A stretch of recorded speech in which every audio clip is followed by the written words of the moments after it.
Welcome back to Film Recaps. This is a short summary of the movie, Passengers, an intriguing space romance. A sleeper ship called the Avalon, transporting 5,000 passengers and 258 crew members in hibernation pods, is traveling from Earth to the planet Homestead 2. This journey is to last for 120 years, and they will land on a fresh, green, unsullied planet where they and their fellow humans can begin again. No one is supposed to wake up before then. 30 years into the journey, the ship is being damaged by an asteroid collision, bringing about a glitch that causes one passenger, by name Jim Preston, an engineer, to wake up 90 years too early. His pod opens, and he is being assisted by an automated system put in place. The assistant makes him understand that he has nearly completed the 120 years journey from Earth to his new home, the colony world of Homestead 2, which is a new world. The assistant also told him that for the next 4 months he was going to be enjoying luxurious space travel, enjoying with friends, eating, and having fun. She also gives him instructions concerning the ID band, which is his key to the Avalon.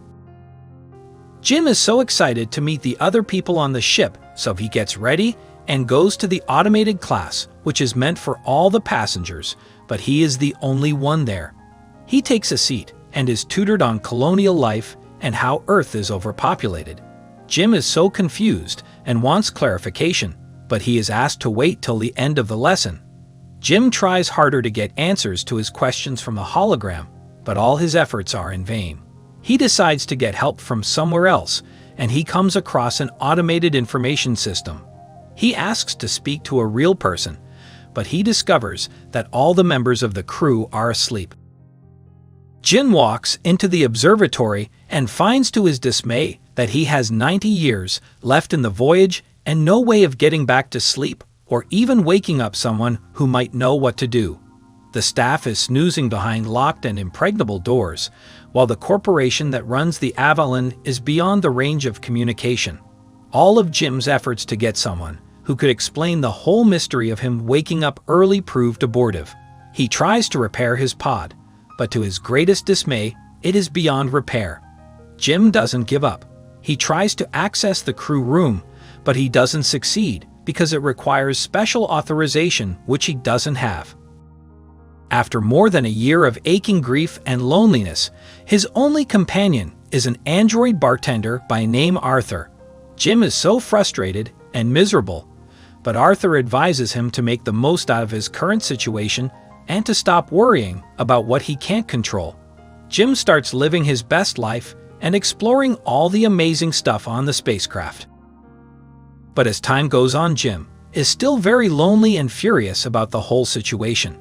He walks into a room and finds a spacesuit, which he wears and explores space, but it doesn't make him feel any better. After more than a year of aching grief and loneliness, all efforts to communicate with the corporation that runs the Avalon proves abortive. Jim is so frustrated and contemplates suicide until he notices a beautiful young woman by name Aurora Lane inside her pod. Jim does some research on Aurora by going through her profile and is smitten with her. He started listening to her interviews and reading her works and told Arthur about her. After realizing he could awaken Aurora, he tries to talk himself out of the whole thing, but it is practically impossible because he badly needs companionship. Jim finally makes up his mind and decides to destroy Aurora's pod to awaken her, even though he knows it is selfish and he is actually robbing her of her future life. After Aurora wakes up, Jim immediately runs away because he doesn't want her to uncover the real reason for her waking up. He decides to keep the secret from Aurora, making her believe she woke up as a result of her pod malfunctioning. Jim tells Arthur, the bartender, not to disclose this to Aurora until he does that himself. Aurora is so devastated and frustrated after realizing she is stuck in the ship and has to live her entire life there. She attempts to re-hibernate herself, but all her endeavors were fruitless. Aurora starts coming to terms with the predicament, and Jim decides to cheer her up by taking her for dancing, basketball, and also taking her to the bar, where she introduces her to Arthur. Jim feels guilty for what he did to Aurora. After some time, Jim and Aurora become fond of each other and fall in love. Aurora is a writer and journalist, so she starts writing down all her experiences on the ship. On another occasion, Jim takes Aurora on a date, and after that they go on a spacewalk, which they both enjoy. Afterwards they kissed and have romantic sex. In the long run, the ship passes by an Arcturus, which is a red giant, and they both rush to the observatory to have a view of this amazing sight. It's Aurora's birthday, so Jim and Aurora celebrate in one of the restaurants, and she is so excited. They both join Arthur for a drink, and during the conversation, Arthur realizes that Jim was still keeping the secret from her. Jim intends to engage Aurora that night, so he steps into the washroom and gazes at the magnificent ring. While Jim is away, Arthur tells Aurora the whole truth about how Jim intentionally woke her up because he had fallen in love with her while she was sleeping. After hearing the truth, she is so furious and bitter. Immediately Jim comes back. Aurora confronts him by asking him if he actually woke her up, and Jim accepts. Aurora is mad and traumatized and asks Jim to stay away from her. Jim tries to plead for forgiveness, but Aurora would not give him a listening ear. Aurora weeps bitterly and throws herself on the floor. Jim doesn't give up on his efforts to talk to Aurora, but as soon as he approaches her in the canteen, she walks away angrily.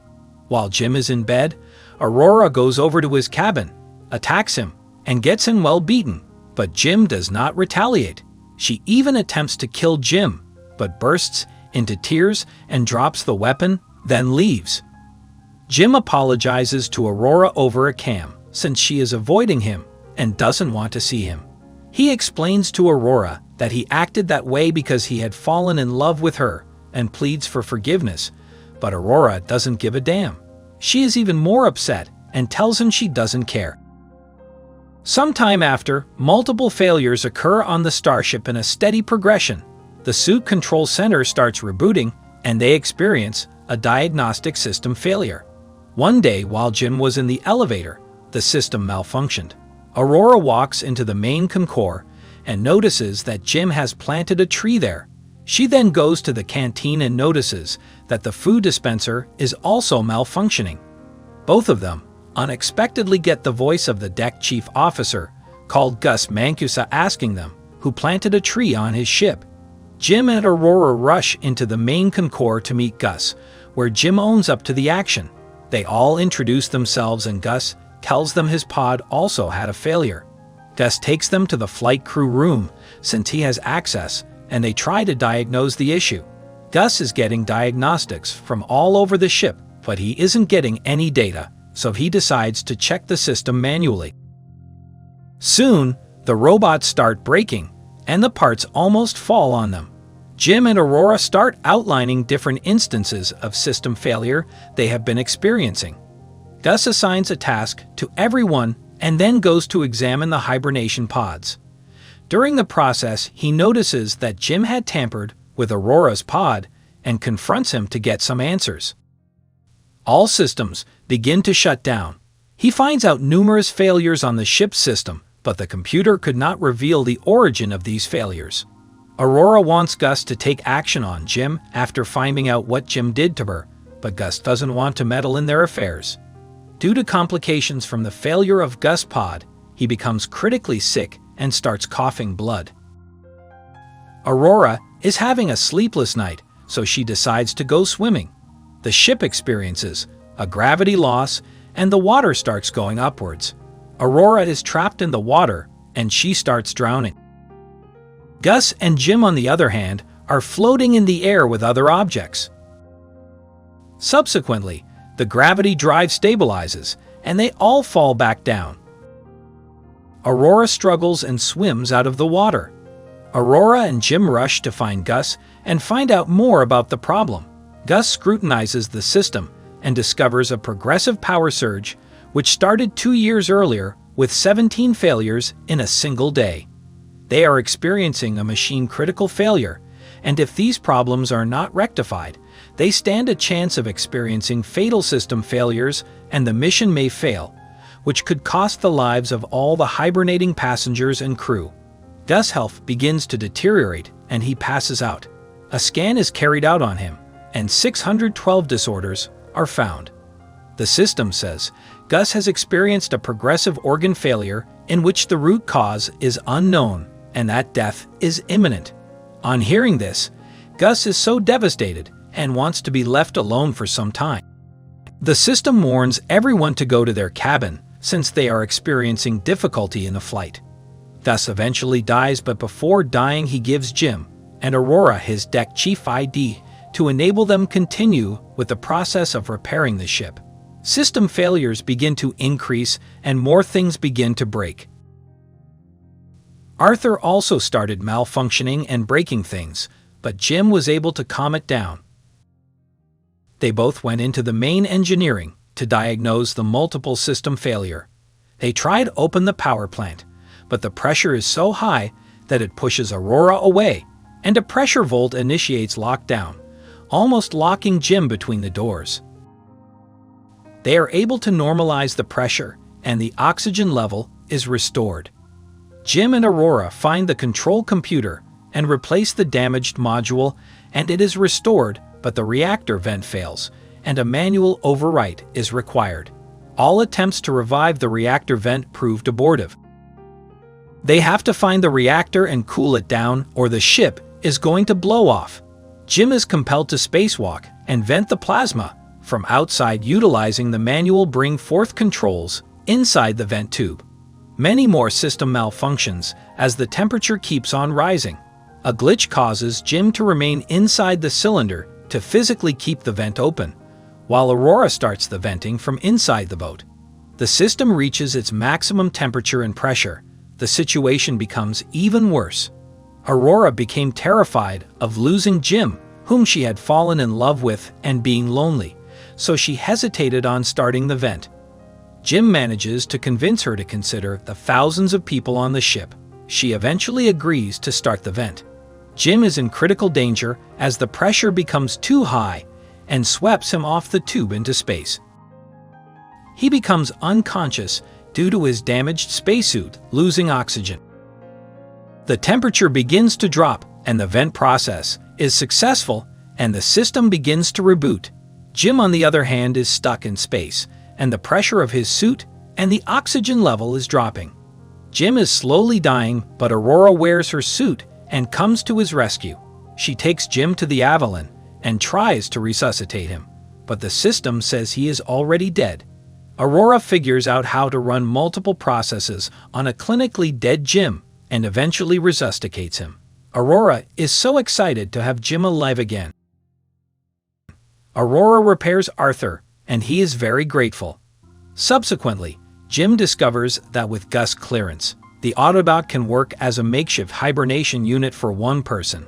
He can return Aurora to hibernation for the rest of the journey and offers her the opportunity to come to Homestead on too and carry on with her ideal life, willing to become alone again to do so.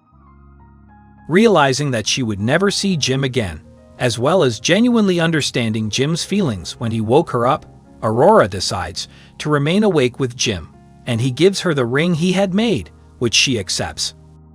They live together happily ever after. 88 years later, the ship's crew is awakened on schedule shortly before arrival at Homestead 2. In the ship's grand concourse area, they discover a huge tree, many trailing vines, much vegetation, birds flying, and a cabin. Aurora's voiceover is reading her story, describing the wonderful life she and Jim had together on the Avalon. Thank you for watching. Please like this video and subscribe to our channel for more amazing movies.